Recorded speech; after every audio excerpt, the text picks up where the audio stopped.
الحمد لله نحمده ونستعينه ونستغفره ونعوذ بالله من شرور أنفسنا ومن سيئات أعمالنا من يهد الله فلا مضل له ومن يضلل فلا هادي له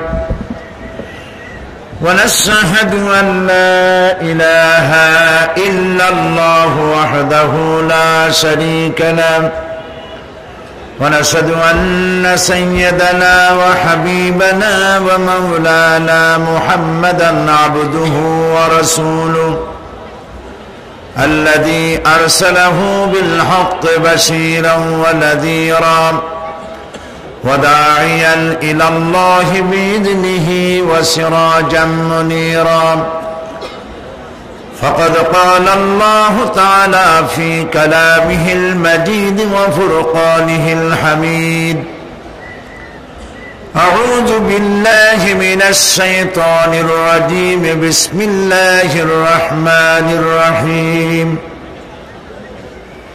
إن جهنم كانت مرصادا للطاغين مآبا لابثين فيها أحقابا لا يذوقون فيها بردا ولا شرابا إلا حميما وغساقا جزاء وفاقا إنهم كانوا لا يرجون حسابا وكذبوا بآياتنا كذابا وكل شيء أحصيناه كتابا فذوقوا فلن نزيدكم إلا عذابا صدق الله العظيم আজকের মাহফিলের সম্মানিত সাহেবে সদর শেখুল হাদিস হযরত মাওলানা শামসুদ্দিন সাহেব মাদ্দে জিল্লুল আলী, মাহফিলের রৌনক বখ্শ মেহমান আল্লামা হযরত মাওলানা সৈয়দ সলমান নদভী দামাত বরকাতুহুল আলিয়া, আজকে মাহফিলের রৌনক বখ্শ অন্য আরেকজন মেহমান ফজিলতুল শেখ আব্দুল্লাহ সালেম আব্দুল্লাহ, হযরত উলামায়ে কেরাম, উপস্থিত বীর চট্টলার সম্মানিত প্রিয় ভাইয়েরা, পর্দার আড়ালের মা এবং বোনেরা, সুপ্রিয় সাংবাদিক বৃন্দ, আসসালামু আলাইকুম ওয়া রাহমাতুল্লাহি ওয়া বারাকাতুহু। আমরা তন্ময় চিত্তে এবং গভীর আগ্রহ নিয়ে আল্লামা হযরত মাওলানা সৈয়দ সলমান নদভী তার গরা কদর মালফুজাত আমরা শুনছিলাম। যেহেতু প্রচন্ড শীত, সেজন্য আমি ভূমিকার দিকে যাব না, সংক্ষেপে তাড়াতাড়ি করে শেষ করে দেব যাতে করে আপনাদের কষ্ট না হয়। আমরা আলোচনা করতেছিলাম সূরা নাবা থেকে, এবং কোরআনে কারীম হচ্ছে আল্লাহ রাব্বুল আলামিনের পক্ষ থেকে আখিরি হেদায়েত। এই আলোচনার কোনো শেষ নাই। মানুষ এর কাছে যত যাবে কোনদিন এটা পুরাতন হবে না। লা তুহসা আজাইবুহু ওয়ালা তুবলা গারাইবুহু ফীহি মাসাবিহুল হুদা ওয়া মানারিল হিকমা। নবী করিম সাল্লাল্লাহু আলাইহি ওয়াসাল্লাম বলেছেন, এ কোরআন কোনদিন জীর্ণ হবে না, পুরাতন হবে না, এর বিস্ময়কারিতার কোনো শেষ হবে না। এটি বিজ্ঞানের সুউচ্চ মশাল এবং এটি হচ্ছে হেদায়েতের চিরকালের জন্য শ্রেষ্ঠ কিতাব।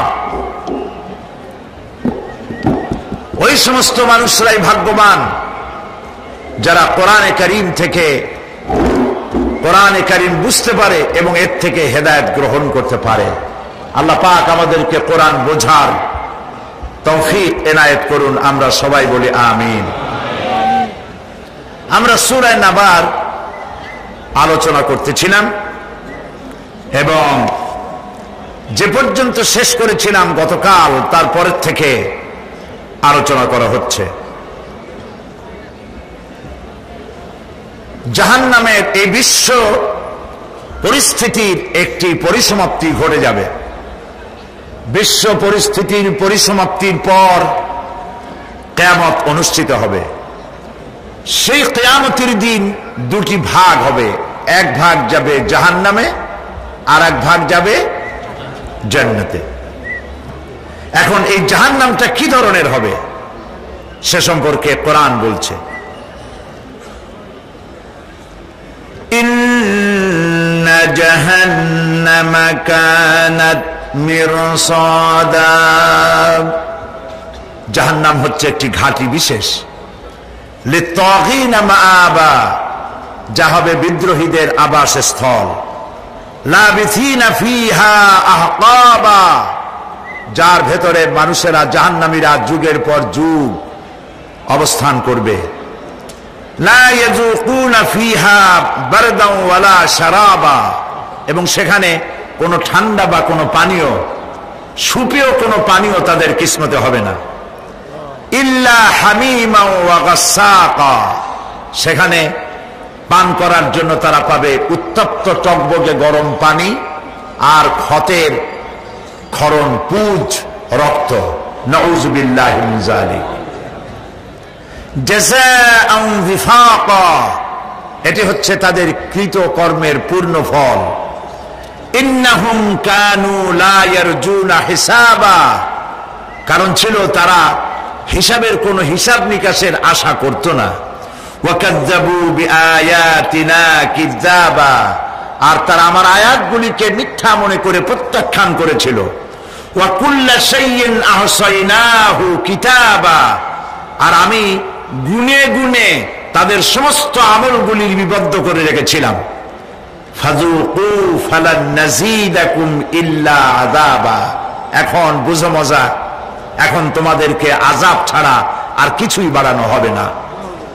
এ হলো আজকে যেটুকুন আলোচনা করতে চাই সেটুকুনের তর্জমা। আমি চেষ্টা করব খুব সংক্ষেপে কথাগুলিকে আপনাদের সামনে পেশ করার জন্য। বিমাশিয়াতিল্লাহি তাআলা। ইন্না জাহান্নামা কানাত মিরসাদা, জাহান্নাম হচ্ছে একটি ঘাঁটি, একটি ফাঁদ। আরবি রাসাদ শব্দ থেকেই মিরসাদ শব্দের উৎপত্তি হয়েছে। এর অর্থ হলো ঘাঁটি, ফাঁদ। জাহান্নাম শিকারি ধরার জন্য ওত পেতে বসে আছে, এটাই বোঝানো হয়েছে। জাহান্নামের শিকার তারাই হবে যারা পৃথিবীতে আল্লাহ পাকের আনুগত্য করেনি, নবী করিম সাল্লাল্লাহু আলাইহি ওয়াসাল্লামকে বিশ্বাস করে নাই, ইসলামী আন্দোলনের সঙ্গে বিরোধিতা করেছে, তাদের জন্যই কিয়ামতে জাহান্নাম হবে। জাহান্নামে কারা যাবে, শাস্তি কি ধরনের হবে, আর জাহান্নাম থেকে কারা মুক্তি পাবে, এটাই হবে আজকের মূল আলোচনা। আল্লাহ রাব্বুল আলামিন কোরআনে কারীমের মধ্যে বলছেন, ওয়ালাকাদ যারানা লিজাহান্নামা কাসীরাম মিনাল জিন্নি ওয়াল ইনস লাহুম কুলুবুন লা ইয়াফকাহুনা বিহা ওয়া লাহুম আ'য়ুনুন লা ইউবসিরুনা বিহা ولهم آذان لا يسمعون بها أولئك كالأنعام بل هم أضل أولئك هم الغافلون ولقد ذرأنا لجهنم كثيرا من الجن والإنس। মানুষ এবং জিন জাতির ভিতরে একটি বিরাট সংখ্যক, একটি বিশাল সংখ্যক মানুষ আর জিনকে জাহান্নামের জন্য তৈরি করা হয়েছে। এদের পরিণতি হবে জাহান্নাম। কাদের? লাহুম কুলুবুন লা ইয়াফকাহুনা বিহা, যাদেরকে আমি কালব দিয়েছি, অন্তঃকরণ দিয়েছি, সেই অন্তঃকরণ দিয়ে সেই মন দিয়ে, সেই চিন্তা দিয়ে, সেই চেতনা দিয়ে, সেই প্রজ্ঞা দিয়ে, সেই মেধা দিয়ে তারা আমাকে চিনতে চেষ্টা করলো না। এদের বিবেক আছে, সব বুঝেছে, কিন্তু আমাকে বুঝতে পারে নাই। এরা চাঁদের সৌন্দর্য বর্ণনা করেছে, এরা সূর্যের সৌন্দর্য বর্ণনা করেছে, এরা ফুলের সৌন্দর্য বর্ণনা করেছে, কিন্তু ফুলের ঘ্রাণ কে দিল তাকে তারা খুঁজে পায় নাই। সূর্য দেখেছে, চন্দ্র দেখেছে, চন্দ্রের সুষমা স্নিগ্ধ আলোতে গোটা পৃথিবী ভরপুর হয়ে গিয়েছে, এ ব্যাপারে তারা কবিতা লিখেছে, কিন্তু এই জ্যোৎস্না কে দিলেন তারে তারা খুঁজে পায় নাই। কাল্প দিয়েছি, বিবেক দিয়েছি, কিন্তু এই বিবেক দিয়ে তারা বিবেচনা করতে চেষ্টা করে নাই, চিন্তা করে আমাকে পায় নাই। প্রিয় ভাই সব, নাস্তিক হয় কারা? কোন বিজ্ঞানী, বড় বড় বিজ্ঞানী, চিকিৎসা বিজ্ঞানী, এরা কিন্তু নাস্তিক হয় না। নাস্তিক হয় সাহিত্যিক আর দার্শনিক, এরাই নাস্তিক হয় বেশি। যারা বড় বড় বিজ্ঞানী, আকাশ নিয়ে গবেষণা করে, জমিন নিয়ে গবেষণা করে, মানুষের হিউম্যান বডি এটা নিয়ে চিন্তা করে গবেষণা করে, আল্লাহরে না মানলো অন্তত চিন্তা করে নিশ্চয়ই এই সিস্টেমের পেছনে কোনো না কোনো মহাশক্তি কাজ করছে। যার কপাল ভালো সে তো ইসলাম কবুল করে, আর কপাল ভালো না হলে অন্তত দেয়ার ইজ নো গড এই কথা বলে না, মনে করে কোন একটি স্পিরিট, কোন একটি শক্তি এর পেছনে কাজ করছে। কেবলমাত্র শান্তিনিকেতনের মুরিদ যারা, ওইখানকার খলিফা যারা, এরকমের সাহিত্যিক, এরকমের দার্শনিক, ওরাই দুনিয়ার সব বোঝে, আল্লাহরে বোঝে না। এদের চোখ দিয়েছি, এরা দুনিয়ার সব সৌন্দর্য উপভোগ করে, কিন্তু আমাকে চিনতে চেষ্টা করে না। তারা আমার কিতাব দেখে না, আমার সৃষ্টি দেখে আমাকে অনুভব করতে চেষ্টা করে না। এদের কান দিয়েছি, সব শোনে, কিন্তু আমার হক কথা তাদের কর্ণকুহারের ভিতর থেকে কালবের মধ্যে প্রবেশ করে না। এদের কাল মরে গিয়েছে। এই জন্য কাল হচ্ছে আসল জিনিস। কবি বলছেন, মুঝে ये डर है कि दिले जिंदा तू ना मर जाए, मुझे ये डर है कि दिले जिंदा तू ना मर जाए, कि जिंदगानी इबारत है तेरे जीने से, मुझे ये डर है कि दिले जिंदा तू ना मर जाए। আমার এই ভয় হয়, হে আমার জীবিত আত্মা, তোর জন্য মৃত্যু না হয়ে যায়। কারণ তোর বেঁচে থাকার অর্থই হলো আমার বেঁচে থাকা, আর তুই মরে যাওয়ার অর্থ হলো আমি মরে যাওয়া। যে যার বিবেক মারা গেছে তার বেঁচে থাকার কোনো লাভ নাই। বিবেক জাগ্রত সচেতন ওই সব মানুষের যারা আল্লাহ পাকের সৃষ্টি নৈপুণ্যতা দেখে মাথা সেজদায় অবনত করে দেয়। আল্লাহ পাক বলছেন, কাল্ব দিলাম, গবেষণা করলো না, চোখ দিলাম, দেখলো না, কান দিলাম, শুনলো না। এদের অবস্থা কি? আল্লাহ রাব্বুল আলামিন বলেন, উলাইকা কাল আনআম, এরা চতুষ্পদ জানোয়ারের মতো, এরা পশু। এরপরে আল্লাহ পাক বলছেন, বালহুম আদাল, পশুর চাইতেও নিকৃষ্ট, পশুর চাইতেও নিকৃষ্ট। এটি একটি মারাত্মক কথা। শুধু জানোয়ার বললেই সার্থ, কিন্তু আল্লাহ পাক বললেন না, পশুর চাইতেও খারাপ। পশুর চাইতে খারাপ কেন? এই বিষয়টি অনেক দিন ধরে গবেষণা করেছি, চিন্তা করেছি। তারপরে আমি ব্যক্তিগতভাবে চিন্তা করেছি যে পশুর চাইতেও খারাপ বলা হলো কেন। তার কারণটা আমার কাছে এভাবে স্পষ্ট হয়েছে যে পশুতে মালিক চেনে, বন্ধু চেনে, মালিকের বন্ধু চেনে, মালিকের শত্রুও চেনে। যেমন অনেকে বাড়িতে কুকুর পোষে, কুকুর পোষে না? অনেকে বাড়িতে কুকুর পোষে। গভীর রাত্রে বাড়িতে গিয়েছে, পায়ের আওয়াজ শুনে কুকুর তার ভাষায় বলেছে স্টপ, হোল্ড। বাড়িওয়ালা বলছে এই থাম। কুকুর বাড়িওয়ালার গলার আওয়াজ বুঝতে পেরেছে, সে মনে করলো আমি তো ভুল করেছি, এ তো চোর না ডাকাত না, আমার মালিক। কুকুর মালিকের কাছে চলে গেল, লেজ নাড়তে লাগলো আর তার ভাষায় বলতে লাগলো, excuse me, I am extremely sorry. সে লেজ নেড়ে নেড়ে নিজের দুঃখ প্রকাশ করলো এবং বাড়ির ভিতরে যাওয়ার জন্য গ্রিন সিগন্যাল দিয়ে দিল। কিন্তু এই লোকটি যদি বাড়িওয়ালা না হয়ে যদি চোর হতো, ডাকাত হতো, আর যদি আওয়াজ দিত, কুত্তায় তারা ছাড়তো না। কাজী কি বোঝা গেল? কুত্তার মতো একটি নিকৃষ্ট প্রাণী, সে মালিক চেনে, মালিকের বন্ধু চেনে, মালিকের শত্রুও চেনে। উলাইকা কালানাম, যাদের কলব আছে, আমারে বুঝতে চেষ্টা করলো না, চোখ আছে আমার সৃষ্টি জগৎ দেখে আমাকে অনুভব করতে পারলো না, কান আছে আমার কথা শুনে হেদায়েত পেল না, এরা শুধু জানোয়ার নয়, জানোয়ার চাইতেও নিকৃষ্ট। কুত্তায় তো মালিক চিনল, এগুলি মালিকও চিনতে পারলো না। প্রিয় ভাই সব, জাহান্নাম বড় কঠিন জায়গা। হাসরবাসীরা জাহান্নামের গর্জন শুনতে পাবে। খুব কঠিন জায়গার দিকে আমরা প্রতি মুহূর্তে অগ্রসর হচ্ছি। আল্লাহ যেন জাহান্নাম থেকে আমাদেরকে রক্ষা করেন, আমরা বলি আমিন।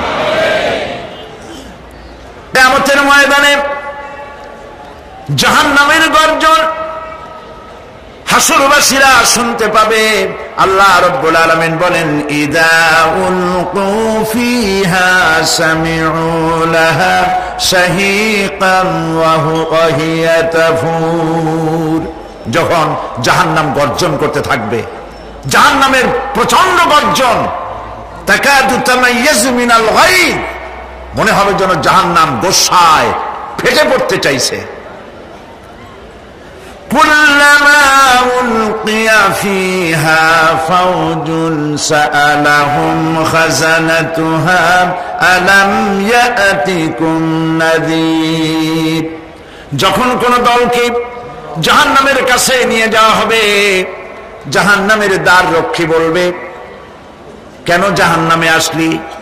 এই কঠিন জাহান্নামের পরিণতি সম্পর্কে কেউ কি তোমাদেরকে কিছুই শোনায় নাই?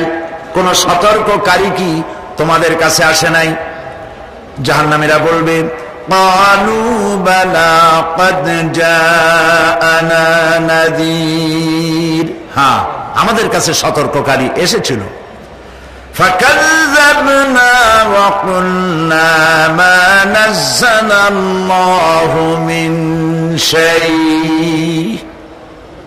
আমরা সতর্ককারী আমাদেরকে জাহান্নামের কথা বলেছেন, জান্নাতের কথা বলেছেন, আমরা এটাকে মিথ্যা মনে করেছি আর মনে করেছি আল্লাহ সব কিছুই নাজিল করে নাই।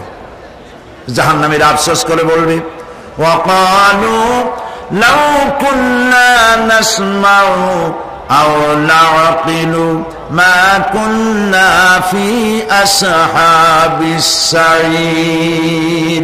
আরে যদি শুনতাম, নাসমাউ মানি মানতাম, যদি মানতাম, আলেমেরা যা বলেছিলেন কোরআন থেকে হাদিস থেকে, নবীরা যা বলেছিলেন, যদি মানতাম আর যদি বুঝতাম, আমল করতাম, আজকে জাহান্নামের কঠিন শাস্তির মুখোমুখি আমাদেরকে হতে হতো না। প্রিয় ভাই সব, জাহান্নাম বড় কঠিন জায়গা হবে। এই জাহান্নামে কারো মৃত্যু হবে না। এই পৃথিবীতে রোগ হোক, যত বড় মারাত্মক রোগ হোক, একদিন রোগী জরাজীর্ণ হয়ে ক্লান্তি হয়ে মৃত্যু হয়ে যাবে ঠিক, কিন্তু মানুষ যখন জাহান্নামে চলে যাবে, মৃত্যু যতই কামনা করুক না কেন, মৃত্যু আর আসবে না। আল্লাহ পাক বলেছেন, সুম্মা লা ইয়ামুতু ফিহা ওয়া লা ইয়াহইয়া। জাহান্নামের কঠিন শাস্তি, মানুষ সেখানে বাঁচবেও না, মরবেও না, এমন এক দুরবস্থার মুখোমুখি হতে হবে পৃথিবীর মানব মণ্ডলীকে, কাফেরদেরকে, যারা জাহান্নামে যাবে। জাহান্নামীরা মৃত্যু কামনা করবে, বলবে আরে যদি মরে যাইতাম। কোরআনে কারীমে রব্বুল আলামিন বলেছেন, লা তাদউ সুবুরান ওয়াহিদান ওয়ালা ওয়াদউ সুবুরান কাসীরা। এক মুহূর্ত কামাই করো না, একটা মৃত্যু কামনা করো না, 1000 বার যদি মৃত্যু কামনা করো, মৃত্যু আর আসবে না। এই জাহান্নামের কঠিন শাস্তির ভেতরে মানুষকে থাকতে হবে। প্রিয় ভাই সব, এই জাহান্নামে সামান্য সামান্য পাপের কারণে, যে কোনো পাপের কারণেই জাহান্নাম হবে না। এই জাহান্নামে কারা যাবে তার একটি বয়ান আল্লাহ পাক কোরআন শরীফের মধ্যে বলে দিয়েছেন। একটি আয়াতের মধ্যে আল্লাহ রাব্বুল আলামিন বলেন, আলকিয়া ফি জাহান্নামা কুল্লা কাফফারিন আনিদ মান্নাইন লিল খায়রি মু'তাদিন মুরিব। প্রত্যেক অস্বীকারীকে জাহান্নামে যেতে হবে। যারাই আল্লাহ পাককে অস্বীকার করেছে তাদেরকে জাহান্নামে নিক্ষেপ করা হবে। যে সত্যের পথে প্রতিবন্ধকতার সৃষ্টি করেছে, ইসলামী আন্দোলনের সামনে বাধার সৃষ্টি করেছে, আর আল্লাহ পাকের সীমা লঙ্ঘন করেছে, দ্বীনের প্রতি সন্দেহ পোষণ করেছে, আর আল্লাহর সাথে শিরক করেছে, তাদের সকলকেই জাহান্নামে যেতে হবে। নাউযুবিল্লাহি মিন যালিক। আল্লাহ পাক এর থেকে আমাদেরকে হেফাজত করুন, আমরা বলি আমিন। প্রিয় ভাই সব, নবী রাসূলগণ তারা এই পৃথিবীতে আল্লাহর দেওয়া জীবন বিধান নিয়ে এসেছিলেন। একে অস্বীকার যারা করবে তাদেরকে কিয়ামতে জাহান্নামে নিক্ষেপ করা হবে। প্রতি মুহূর্তে আল্লাহর রহমতের উপরে বেঁচে থেকে যারা আল্লাহ পাকের কৃতজ্ঞতা স্বীকার করবে না তাদেরকেও জাহান্নামে যেতে হবে। কোরআনে কারিমে আল্লাহ পাক বলেছেন, লা ইন শাকারতুম লা আযীদান্নাকুম ওয়া লা ইন কাফারতুম ইন্না আযাবি লাশাদীদ। আমার নিয়ামতের কৃতজ্ঞতা যারা স্বীকার করবে, আমার নিয়ামতের শুকর যারা আদায় করবে, আমি তাদের নিয়ামতকে বাড়ায় দেব। আর যারা অস্বীকার করবে, শুকর আদায় করবে না, তাদের জন্য শাস্তি দেওয়া হবে। এই জন্য আল্লাহ পাকের নিয়ামতের শুকরিয়া আদায় করতে হবে। 2 নম্বরে আল্লাহ পাকের হুকুম আহকাম মেনে জীবন পরিচালনা করতে হবে। নবীরা আল্লাহ পাকের পক্ষ থেকে যে দ্বীন নিয়ে এসেছেন ওই দ্বীনের আনুগত্য করতে হবে, বিরোধিতা করা যাবে না। যারা ইসলামী আন্দোলনের বিরোধিতা করবে, আল্লাহর দ্বীন প্রতিষ্ঠার পথে যারাই বিরোধিতা করবে, জায়গা হবে কোথায়? জাহান্নাম।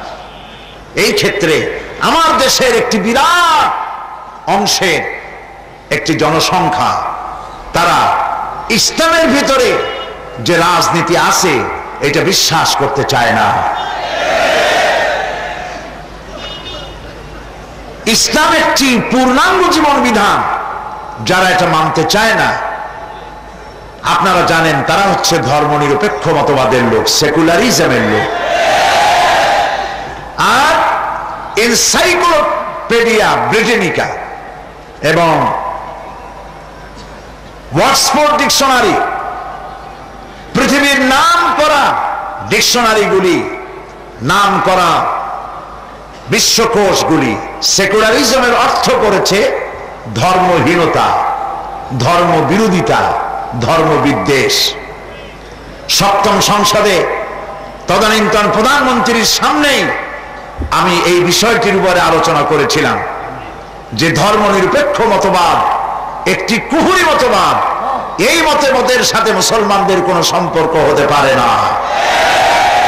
আজকে যারাই এই মাহফিলে এসেছেন আমি বিনীতভাবে অনুরোধ করতে চাই, বিষয়টি উপলব্ধি করতে চেষ্টা করুন। আল্লাহ পাক পৃথিবীতে যা যা দিয়েছেন শয়তান তার উল্টা আরেকটা করেছে। আল্লাহ রাব্বুল আলামিন তিনি পৃথিবীবাসীকে দিয়েছেন খেলাফত, শয়তান করেছে মুলুকিয়ত। আল্লাহ পাক দিয়েছেন যাকাত ভিত্তিক অর্থ ব্যবস্থা, শয়তান করেছে সুদ ভিত্তিক অর্থ ব্যবস্থা। আল্লাহ দিয়েছেন কমপ্লিট কোড অফ লাইফ ইসলাম, শয়তান করেছে ধর্মনিরপেক্ষ মতবাদ। ধর্মনিরপেক্ষ মতবাদের স্রষ্টা কে? শয়তান। জোরে বলেন কে? শয়তান। সে ধর্মনিরপেক্ষ মতবাদের সৃষ্টি করেছে। প্রিয় ভাই সব একটু লক্ষ্য করুন, ধর্মনিরপেক্ষ মতবাদ আমি মুসলমান হয়ে কেন গ্রহণ করব? আমি ধর্মের ব্যাপারে নিরপেক্ষ থাকবো কেন? এ ব্যাপারে প্রশ্ন জাগা উচিত। যারা ধর্মনিরপেক্ষ মতবাদের লোক তারা বলেন ধর্মনিরপেক্ষতার মানে ধর্মহীনতা নয়, ধর্ম বিরোধিতা নয়। তাদের এই কথাটা জনগণকে বোকা বানাবার জন্য তারা ধোঁকা দেয়। ওনারা আমাদেরকে দেখাক এনসাইক্লোপিডিয়া ব্রিটানিকা সেকুলারিজমের অর্থ কি লিখেছে, অক্সফোর্ড ডিকশনারি সেকুলারিজমের অর্থ কি লিখেছে, আমাদেরকে দেখা। এর অর্থই হলো ধর্মবিদ্বেষ এবং ধর্মহীনতা। ধর্মের ব্যাপারে, ইসলামের ব্যাপারে নিরপেক্ষতার অর্থ হচ্ছে এই, নামাজ রোজা হজ যাকাত করব আমার ইচ্ছে মতো, আল্লাহর হুকুম মতো, কিন্তু আমার অর্থনীতি, আমার সমাজনীতি, আমার রাজনীতি, আমার পররাষ্ট্রনীতি, আমার স্বরাষ্ট্রনীতি, এর ভেতরে আল্লাহ এবং রাসূলের কোনো প্রবেশের অধিকার নাই। এটার নামই হচ্ছে ধর্মনিরপেক্ষ মতবাদ। বলেন ঠিক কিনা? এটার নামই ধর্মনিরপেক্ষ মতবাদ। আমি প্রশ্ন রাখি, যে আল্লাহর দরকার নাই পার্লামেন্টে, যে আল্লাহর প্রয়োজন নাই ক্যান্টনমেন্টে, যে আল্লাহর প্রয়োজন নাই ইউনিভার্সিটিতে, যে আল্লাহর প্রয়োজন নাই ক্ষেত খামারে অফিস আদালতে, অবশেষে এই আল্লাহর কোন দরকার কি আছে? তারা আল্লাহর কোন দরকার রাখতে চায় না, এই জন্য তারা নিরপেক্ষ থাকতে চায়। প্রিয় ভাই সব, ধর্মনিরপেক্ষতার অর্থ যে ধর্মহীনতা, তার প্রমাণ তারা নিজেরাই 1972 সনে দিয়েছে। কারা দিয়েছে আমি নাম নিতে চাই না, আপনারা বুঝে নেন। আমরা সকলের হেদায়েত কামনা করি। ওই ভাইরাও এ মাহফিলে আছেন। আপনার আল্লাহর কসম, আপনাদের সাথে আমাদের কোনো শত্রুতা নাই, আল্লাহর কসম শত্রুতা নাই। কলিজার সবটুকু দরদ উজাড় করে আমরা চাই আপনারা ফিরে আসুন, আপনারা ফিরে আসুন। দেখুন না 72-এ আপনারা কি করেছিলেন। বাংলাদেশের কনস্টিটিউশন, সংবিধান, দেশের বৃহত্তর জনগোষ্ঠী মুসলমান, যে দেশের প্রথা হচ্ছে মুসলমানেরা যে কাজ শুরু করবে বিসমিল্লাহির রহমানির রহিম পড়বে বা লিখবে, ঠিক কিনা বলেন? 1972 সনে যে সংবিধান আপনারা রচনা করেছিলেন, সেখানে কি আল্লাহর নাম ছিল? ছিল না। এটাই হলো ধর্মনিরপেক্ষতা। এটাই হলো ধর্মনিরপেক্ষতা। মানে আপনি ধর্মের পক্ষে না, আপনি বিপক্ষে। আমার দেশের সমস্ত বিশ্ববিদ্যালয়ের মনোগ্রামে লেখা ছিল ইকরা বিসমি রাব্বিকাল্লাযী খালাক রাব্বি জিদনি ইলমা। আপনারা তখন বিশ্ববিদ্যালয়ের মনোগ্রামগুলি থেকে আল্লাহর কোরআনের এই আয়াতগুলিকে মুছে ফেলে দিয়েছিলেন। আমি কি অসত্য বলছি? সলিমুল্লাহ মুসলিম হল, এই নামের মধ্য থেকে মুসলিম শব্দ আপনারা বাদ দিয়েছিলেন। আপনাদের দলের নামের মধ্যে মুসলিম শব্দ ছিল, সেটাও আপনারা বাদ দিয়েছিলেন। নজরুল ইসলাম কলেজের নজরুল ইসলাম কলেজ, যেহেতু নামের মধ্যে ইসলাম আছে, ওটাও সইতে পারেন নাই, ইসলাম আপনারা বাদ দিয়েছিলেন। এ কথাগুলি আমি যা বললাম, একটি অক্ষর যদি মিথ্যে হয়, কিয়ামতে আল্লাহর কাছে আসামির কাঠগড়ায় আমাকে দাঁড়াতে হবে। আমি সম্পূর্ণ দায়িত্ব নিয়ে কথা বলছি। ওই দলের ভাইদের কাছে বিনীতভাবে আরজ করি, ধর্মনিরপেক্ষ মতবাদের কাছে যাবেন না, এটা গ্রহণ করা মুসলমানের জন্য হারাম। এরপরে 75 পর্যন্ত আপনারা ছিলেন। এরপরে আল্লাহ পাক এক ব্যক্তিকে আনলেন, তিনি সংবিধানের ভেতর থেকে ধর্মনিরপেক্ষ মতবাদকে উৎখাত করে দিয়ে সেখানে লিপিবদ্ধ করে দিলেন আল্লাহর উপরে অবিচল আস্থা এবং ঈমান হবে, বিশ্বাস হবে রাষ্ট্রের সমস্ত কাজের উৎস। সেই ব্যক্তি শহীদ প্রেসিডেন্ট জিয়াউর রহমান। আল্লাহ তাকে বেহেশত নসিব করেন, বলেন আমিন। গোটা জাতি চিরকাল তাকে শ্রদ্ধার সাথে স্মরণ করবে এই কাজের জন্য। তাহলে বাংলাদেশের কনস্টিটিউশনের ভিতরে সেকুলারিজমের কোন স্থান নয়।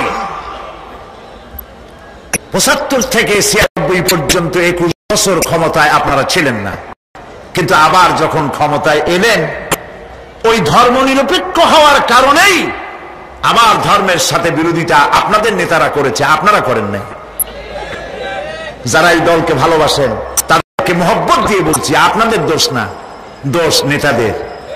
এই দেশে যত বোমাবাজি হইল সত্যের জন্য তারা, যেহেতু তারা আলেম বিদ্বেষী, ধর্মনিরপেক্ষ হওয়ার কারণে আলেমদেরকে তারা বরদাস্ত করতে পারে নাই।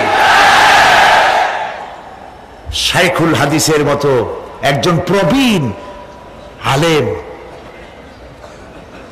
80 বছর 86 বছর বয়স, হাজার হাজার আলেমদের ওস্তাদ, তাকে খুনের আসামি বানাইয়া ধর্মনিরপেক্ষ হওয়ার কারণেই আপনারা তার জেলের মধ্যে ঢুকাইছিলেন। আমি পার্লামেন্টে বলেছি, শাইখুল হাদিস মানুষ খুন করছে, শয়তানেও বিশ্বাস করবে না। আপনারা ধর্মনিরপেক্ষ হওয়ার কারণেই 252টি মাদ্রাসা বন্ধ করে দিয়েছিলেন। আপনারা ধর্মনিরপেক্ষ হওয়ার কারণেই বাংলাদেশে 13,000 আলেমদেরকে পাবলিক সিকিউরিটি অ্যাক্টে, জননিরাপত্তা আইনে গ্রেফতার করে জেলখানার মধ্যে ঢুকিয়ে রেখেছিলেন। প্রিয় ভাই সব, ওই দলের লোকদের কাছে ভাইয়ের মতো করে বিনয়ের সাথে অনুরোধ করি, আল্লাহর রাস্তে ধর্মনিরপেক্ষ মতবাদকে ছেড়ে দিন। রমজান মাসে, গত রমজানে পার্লামেন্ট চলতেছিল, আমি পার্লামেন্টে ঢুকতেছি, ওই দলের একজন বর্ষিয়ান নেতা, তার সঙ্গে দেখা হলো। বললাম, ভাই শুনতে পেলাম আপনারা নাকি গঠনতন্ত্রে ধর্মনিরপেক্ষ মতবাদ বাদ দিচ্ছেন। কইছে না না, এটা বাদ দিব কেন? তা বললাম যে পত্রিকা যে লিখছে, আন্দাজে লিখছে, এটা বাদ দিব কেন? আল্লাহ নিজেই তো ধর্মনিরপেক্ষতাবাদী। আস্তাগফিরুল্লাহিল আযীম, আল্লাহ পাক ধর্মনিরপেক্ষ? আল্লাহই তো সব থেকে ধর্মের পক্ষে। ইন্নাদ-দীনা ইনদাল্লাহিল ইসলাম, কেবলমাত্র ইসলাম, শুধুমাত্র ইসলাম আমার কাছে পছন্দ, মনোনীত জীবন ব্যবস্থা হিসেবে। সুবহানাল্লাহ। প্রিয় ভাই, আল্লাহর শপথ, আপনাদের দুশমন নয়, আপনারা আমাদের ভাই। আল্লাহ আপনাদেরকে ফিরাতে চাই অন্যায় রাস্তা থেকে। আল্লাহ পাক কোরআনে কারিমের মধ্যে বলেছেন, আফাতুমিনুনা বিবাদিল কিতাব ওয়া তাকফুরুনা বিবাদ। তোমরা কি কোরআনের কিছু কথাকে বিশ্বাস স্বীকার করবে, কিছু কথাকে মানবে, আর কিছুকে করবে অস্বীকার? তাহলে এই পৃথিবীতে তোমাদেরকে লাঞ্ছনার শাস্তি দেওয়া হবে, আর কিয়ামতের দিন কঠিন শাস্তি তোমাদেরকে প্রদান করা হবে। সুতরাং আমি পরিষ্কার করে বলতে চাই, ধর্মনিরপেক্ষ মতবাদ হচ্ছে মুসলমানদের বিরুদ্ধে, ইসলামের বিরুদ্ধে পরিচালিত একটি কুফরি ষড়যন্ত্র। এই ষড়যন্ত্র থেকে মুসলিম উম্মাহকে তওবা করে ফিরে আসতে হবে। আর প্রত্যেকটা মুসলমান আলেম, মুফাসসির, মুহাদ্দিস মঞ্চে দাঁড়িয়ে ধর্মনিরপেক্ষতা সম্পর্কে মানুষকে বুঝান একটি কুফরি মতবাদ। পৃথিবীর সমস্ত আলেম একমত, সমস্ত ফুকাহা, মুফাসসির, মুহাদ্দিস, মুহাক্কিকিন একমত, ধর্মনিরপেক্ষ মতবাদ কেবল মতবাদ। এই মতবাদের সাথে আমাদের কোনো সম্পর্ক থাকবে না, জায়েজ নয়। রাজি আছেন সবাই? আমাকে হাত উঁচু করে দেখান। আলহামদুলিল্লাহ।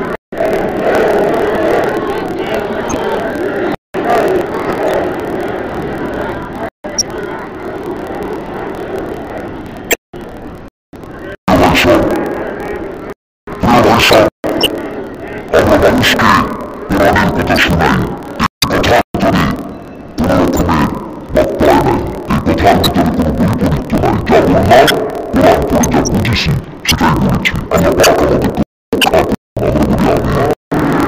আর ধর্মনিরপেক্ষ এই শব্দের অর্থ যদি হয় পরধর্ম সহিষ্ণুতা, তাহলে প্রথম দিন আমি আলোচনা করেছিলাম, বা দ্বিতীয় দিন মনে নাই আমার, পরধর্ম সহিষ্ণুতা যদি হয় এর অর্থ, তাহলে মুসলমানদের চাইতে পরধর্ম সহিষ্ণুতা আল্লাহর আকাশের নিচে জমিন প্রদান হয়। কিনা বলে মুসলমানেরা যেখানে আসে, পরধর্ম লোকেরা সেখানে সব থেকে আমার এই বাংলাদেশে কোনো সাম্প্রদায়িক কালেও হয় নাই, আলহামদুলিল্লাহ।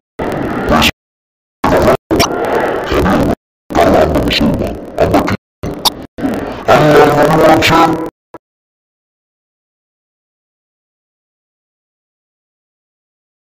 সংখ্যাগরিষ্ঠ মুসলিম এলাকায় যারা সংখ্যালঘু হবে তারা হলো আমানত। যদি তাদের উপরে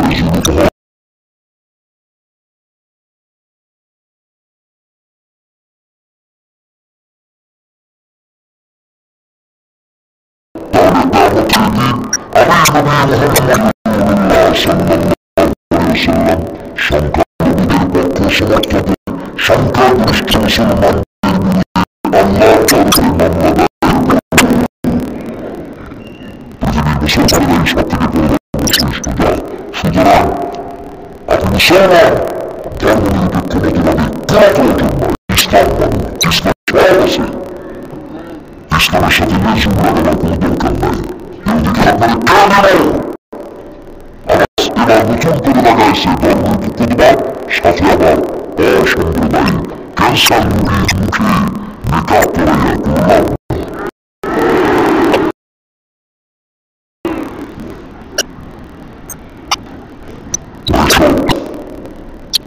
জাহান্নাম বড় কঠিন হবে। সেদিন কেউ সুপারিশ করবে না, কোনো দায় থাকবে না।